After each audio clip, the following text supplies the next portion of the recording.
Анхол ер нь миний боловсон хүчин сонгох шалгуур бол их алдаатай байсан болоо гэж бод. Ер нь диплом их хардаг байсан.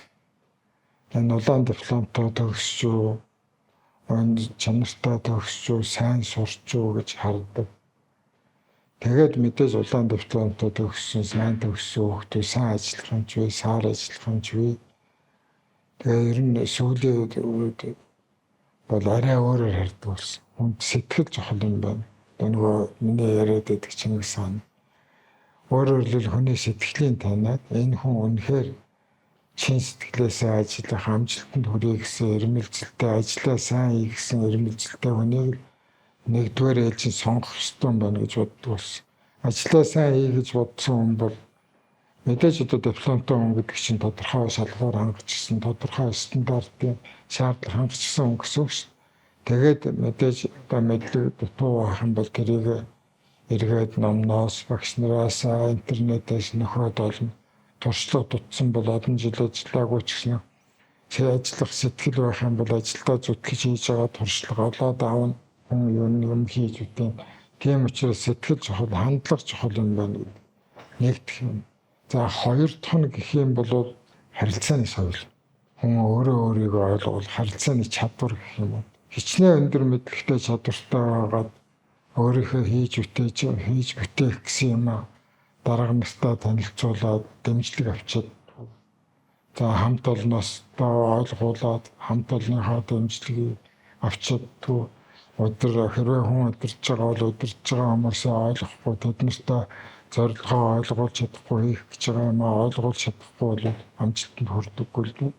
Тэгээ ер нь сүүлийн удирдлагын шинжлэх ухааны ном уншаад байхад ер нь одоо дэвтэ зургуул төгссөн хүмүүсээс сурлагын чанар нь биш, ажлын туршлага нь биш, хэн хүнтэй сайн харьцаж чаддаг нь өндөр амжилтанд хүрдэм байна гэсэн эрдэмтдийн судалгаач гэсэн бий л дээ. Өөрөөр хэлбэл би нэг ажил хийх гэжээдэг.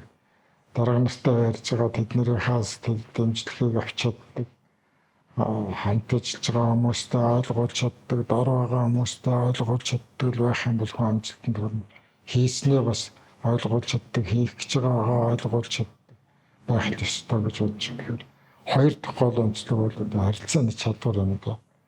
Одоо дуу гэдэг чинь нууцхан бодсоор байгаад хадамд гаргалаа гэдэг шиг хайртай хүндээ хүртэл хайртайгаа хэлж чадахгүй явсаар байгаад гэдэг шиг өөрөөр хэлбэл хүн хүнтэйгээ ойлголцож чаддаг, гэр бүлийнхэнтэйгээ ах дүүтэйгээ хамт ажилладаг хүмүүстэйгээ дарга зэрэгтэйгээ удирдлаганд байж байгаа хүмүүстэйгээ маш сайн харилцаж тэднэртэйгээ ойлгоцож чадах юм бол хүн өндөр амжилтанд хүрдэг юм байна гэж би боддог доо.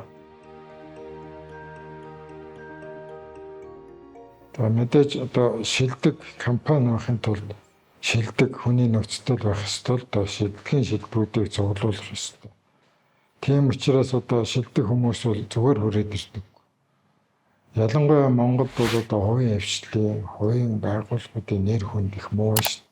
Хүмүүс хүүхдээ хувийн сургуульд сургахгүй гэдэг байсан. Одоо бол харин мөнгөтэй боломжтой улсууд нь хувийн дунд сургуулиуд хүүхдээ өгч байна. Американ скул гэдэг юм уу, интернэшнл скул гэдэг юм уу. Тэгээд өөрөөр хувийн одоо манай амжин шинж ухааны их сургуульд бол хамгийн олон оюутан хэлж байгаа амжин чиглэлээр гэдэг юм уу. Ингээд өөрөөр хэлбэл хувийн ихтэй сургууль, хувийн системийг одоо ойлгодог болж эхэлж.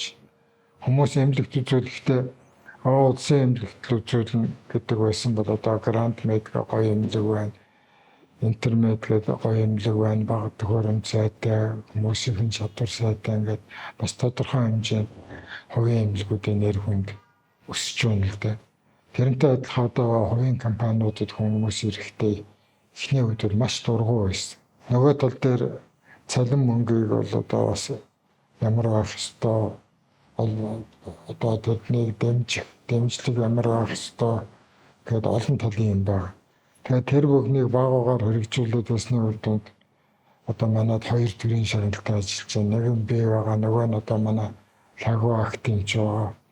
Тэгээд сансрын лагугаар нэртэй одоо шинж ухааны академийн гишүүн гавьяа төвчдийн хүн байгаа. За нөгөөх нь шинж ухааны академийн гишүүн болд гэж академич байгаа. бас одоо уламжлалт амрах ухааны ганцхан хүн шинжлэх ухааны академид тэр хүн манайд ажиллаж байгаа. За анагаах ухааны академид байгаа ажилд тэг 4 хүн байгаа манайд. Тэгээд олон сайхан эрдэмтэн залуучууд би одоо Чех улсад хамгаалсан, Оросын албаны улсад хамгаалсан, Японд хамгаалсан, Солонгост хамгаалсан, Хятад хамгаалсан 30 гаруй сайхан эрдэмтэн, залуу эрдэмтэд манай энэ судлалын хүрээлэн эмзэн шинжлэх ухаанд ажиллаж байна. Тэгж чадварлаг шилдэг хүмүүсийг цуглуулж ийж бид нэр шилдэг байж чадчих. Ман дотор байгаа хүмүүсээ бас шилдэг болох гэж оролддог. Бид нар гадаад одоо өнөөдрийн байдлаар ихэд 6 хүн гадаад докторантур сурч байна. Бас олон хүн магистр сурч байна. Дотооддоо бас докторантур магистр сургуулж байна. Хүмүүсийнхээ мэдлэг чадварыг дээшлүүлэхэд нэлээд анхаарч байна. За маргаашийн манлайлагч гэж клуб байгуулагдаад одоо бараг 20 жил болж байна. Энэ хугацаанд энэ клуб маань бас нэлээд туршлага хоригдлуулж байгаа залуучуудын клуб.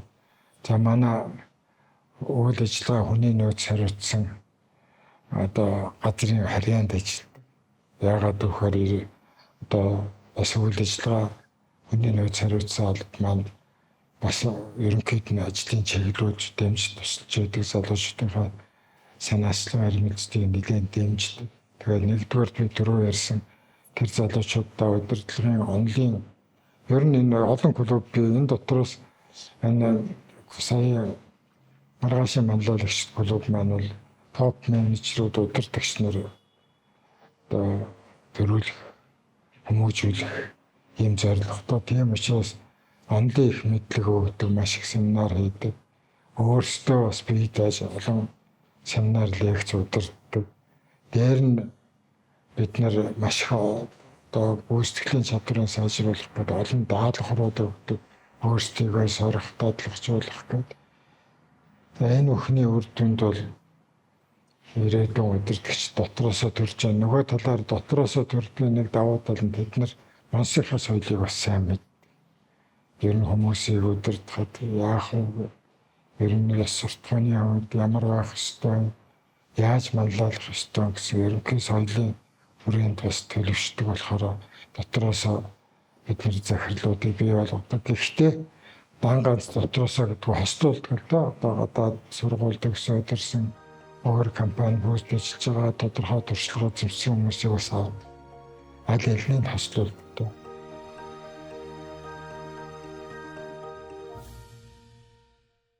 Мэдлэг туршлага тань дээр ирлээ. Салбар бүрийн мастеруудын дахин давтагдшгүй туршлагаас суралцах боломжийг Mentor Hub танд олгож байна. Та яг одоо App Store болон Play Store-оос аппликейшныг татаарай. Mentor Hub-д тавтамжтай